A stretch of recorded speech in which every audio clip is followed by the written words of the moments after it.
Hey guys, welcome back to today's video. Today is Tuesday, January 4th, 2021, and today we're going to be talking about Representative Nancy Pelosi, the incumbent Speaker of the United States House of Representatives, reportedly going to step down from Democratic Party leadership next year as a result of the 4-year promise that she made for the Democratic Party that she would leave after the midterms, these midterms in specific, if the Democrats were still in control, and would also just leave leadership in general. Now, Nancy Pelosi has had some very contentious House of Representatives Speaker elections, meaning that when the Democratic Party wins the majority, they are tasked with the responsibility of choosing the next Speaker of the House of Representatives. Now, when Republicans are in the majority, of course, they get to choose their candidate as well.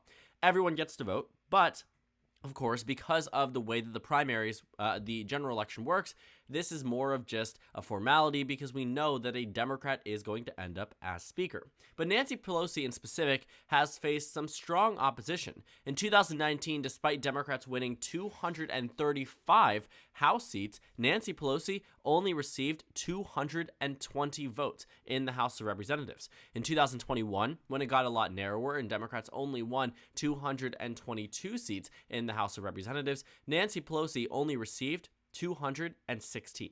So seeing the very narrow amount that Nancy Pelosi received in her back-to-back Speaker elections, this was only possible because of a promise that she made to these people, the representatives that were holding out and potentially blocking her from becoming the next Speaker of the House. She agreed back in 2018. This was released in December, exactly on December 12th, in fact, 2018, where Nancy Pelosi said that she is going to strike a deal with 5 representatives that were preventing her from reaching the majority needed to win.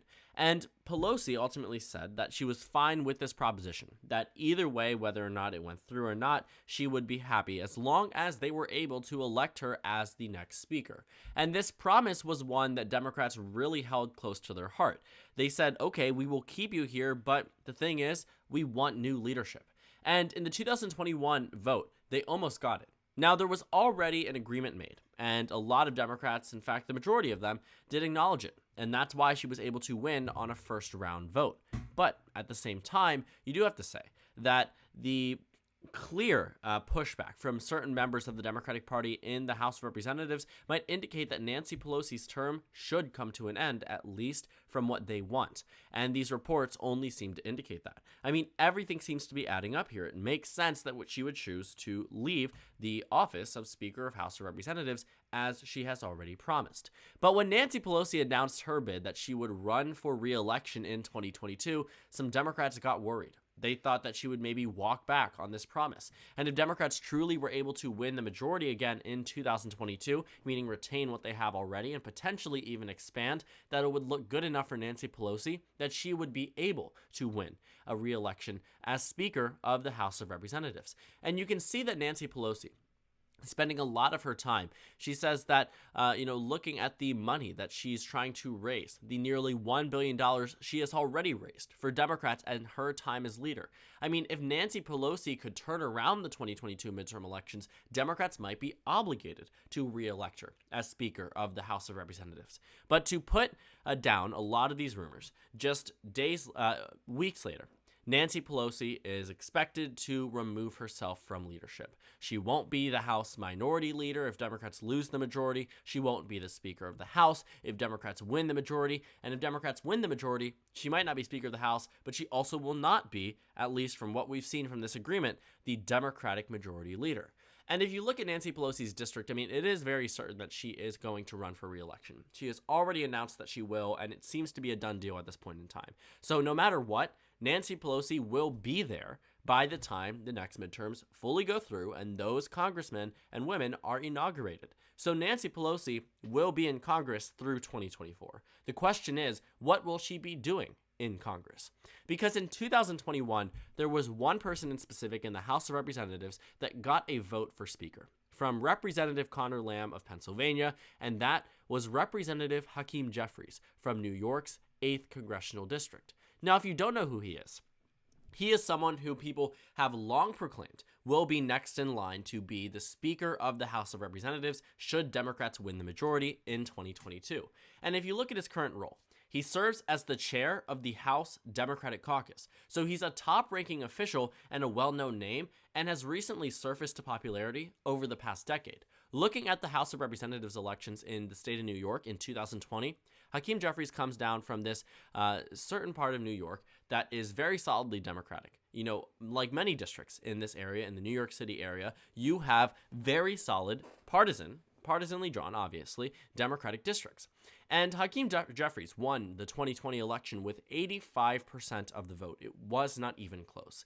And based off of what we're expecting from the redistricting efforts in the state of New York, we will not see Hakeem Jeffries drawn into a competitive district, nor will he lose, it seems to be, nor will he lose a primary. So looking at his track record, he is the one that everybody, and I mean everybody, expects to be the next Speaker of the House of Representatives. Looking at the previous vote from Conor Lamb, I mean, he's the only one on there besides Tammy Duckworth, who isn't even a representative, that received a vote for Speaker when every single vote mattered. I mean, to the fullest extent. The Democratic Party had the narrowest majority they've experienced that either party has experienced in the 21st century, and yet one person, Conor Lamb in specific, decided to defect, despite the margin of victory here being only 2 votes over the 214 required for victory.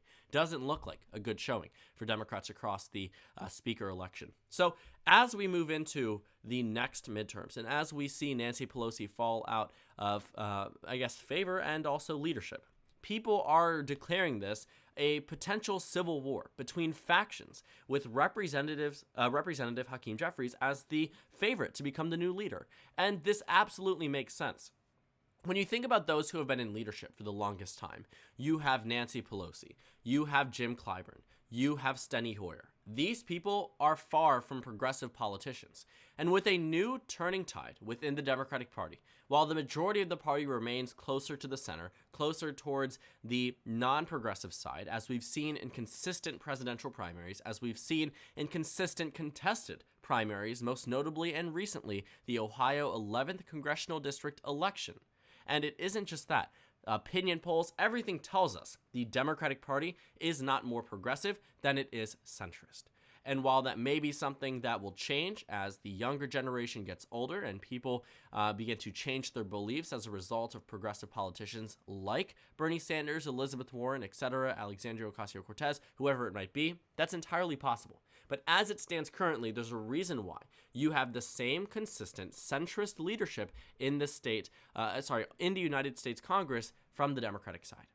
And with Nancy Pelosi's with her departing from the speaker role, this gives progressive Democrats an opportunity to put one of their own in the speaker role.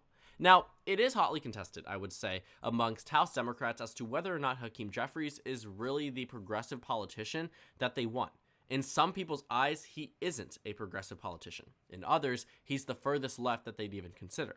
So it is a very interesting balance, and I think that at the end of the day, he is a self-described progressive politician, and he definitely represents more left-leaning ideology than Nancy Pelosi. Based off of his voting history, is more left-leaning than Nancy Pelosi, and if elected to the Speaker of the House of Representatives, he would be the first black speaker. In addition to that, he would be, in essence, a win for progressive members of the party. Because if not Pelosi, I can tell you now, Democrats could find someone that is more center, someone that is more towards the right.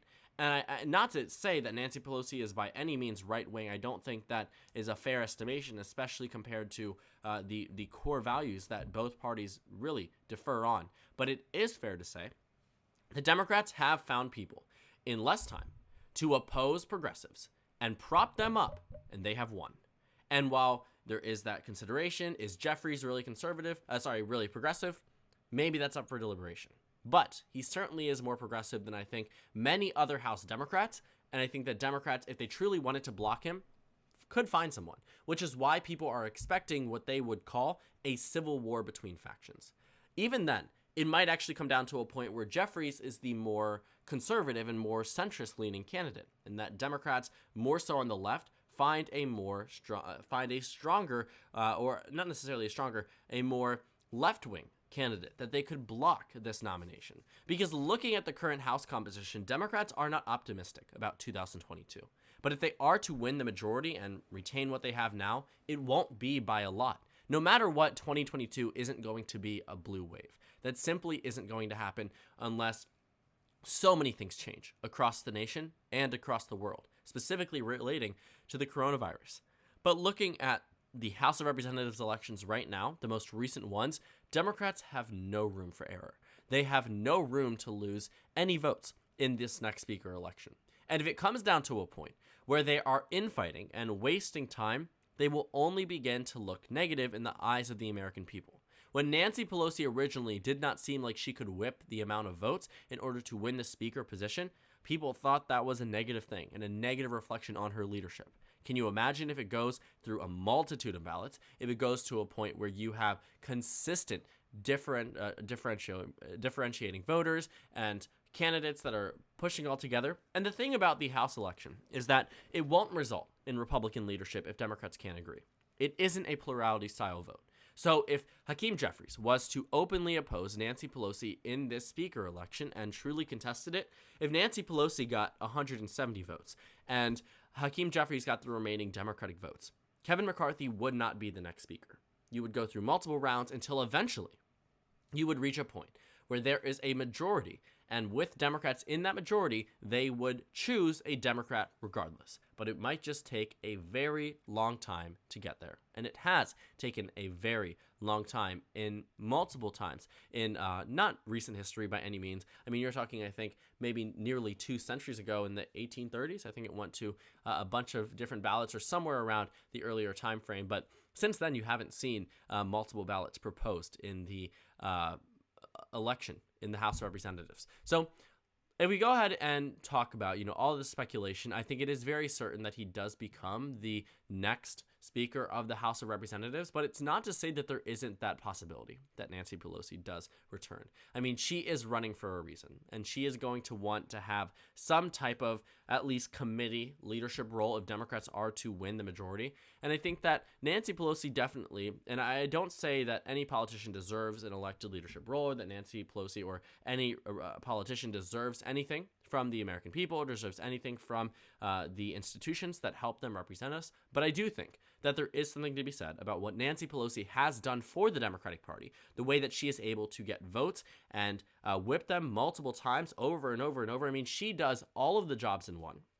And while Nancy Pelosi may represent an older version of the Democratic Party, no one on either side can deny that she has been a speaker that has been able to do what she sought out to do. Whether you agree with what she has sought out to do or not, she certainly has accomplished much. And I think that Nancy Pelosi, regardless of what promise she made in December of 2018, will potentially return to leadership. And I don't think she will return to Speaker. I think she is going to completely acknowledge this request and say, I made a promise. But there is, on the other hand, that some Democrats might feel obligated. If she is able to turn around the midterms, potentially, right? Then maybe she could return to being Speaker. While I don't think she will be Speaker if Democrats win the majority, I do think that she will remain a prominent member within the Democratic Party, even outside of Congress. She will certainly speak on things, and I think she will definitely try to continue with her fundraising efforts and continue with doing a lot of what she has sought out to do as the former, at that time, Speaker of the House of Representatives. And I think that what we've seen so far from Nancy Pelosi and the Democratic Party is that while there is a lot of contention about her being the Speaker, a lot of this is very predictable politics. When she made that promise, you could have told me then that she was not going to fully acknowledge it, and I would have believed you. You could have told me she was going to fully acknowledge it, and I would have believed you as well. But the thing is, as time went on, it became clearer and clearer that with the contention for her 2020 Speaker vote after Democrats lost and had a resounding defeat in a number of competitive races, did not win a single toss-up district in 2020, I mean, you have things that Nancy Pelosi really looked bad for. And at that point, it would make sense for her to step down, especially going into this year in 2022 where Democrats are already expected to lose leadership. It's the perfect time to do so. But there is that luring possibility that in another event, we could very well predict what that outcome is. If Nancy Pelosi and the Democratic Party turns 2022 into a blue wave, she's reinstated. If it ends up how it is now, she's not. And Hakeem Jeffries, seemingly at least, is on track to become the next Speaker. He will start out with the most votes. He will start out with the most support. But as we have seen, even the most recognizable and well-known members of the Democratic Party, like Pelosi, can still face internal division, and we've seen it time and time again. which is why people say the Democrats are preparing for a civil war between factions, but it might not actually happen if things end up better for Democrats, or if things end up circling around Hakeem Jeffries earlier on than expected. So thank you guys so much for watching this video. Make sure to comment down suggestions below. Subscribe on the left if you haven't already, and check out the Instagram and Twitter. At the bottom left of the screen, there's also a Discord server for you to go ahead and join. On the screen, there's a video you can watch, and then a playlist for my 2022 election analysis videos. Again, thank you guys so much for watching, and I will see you all later today.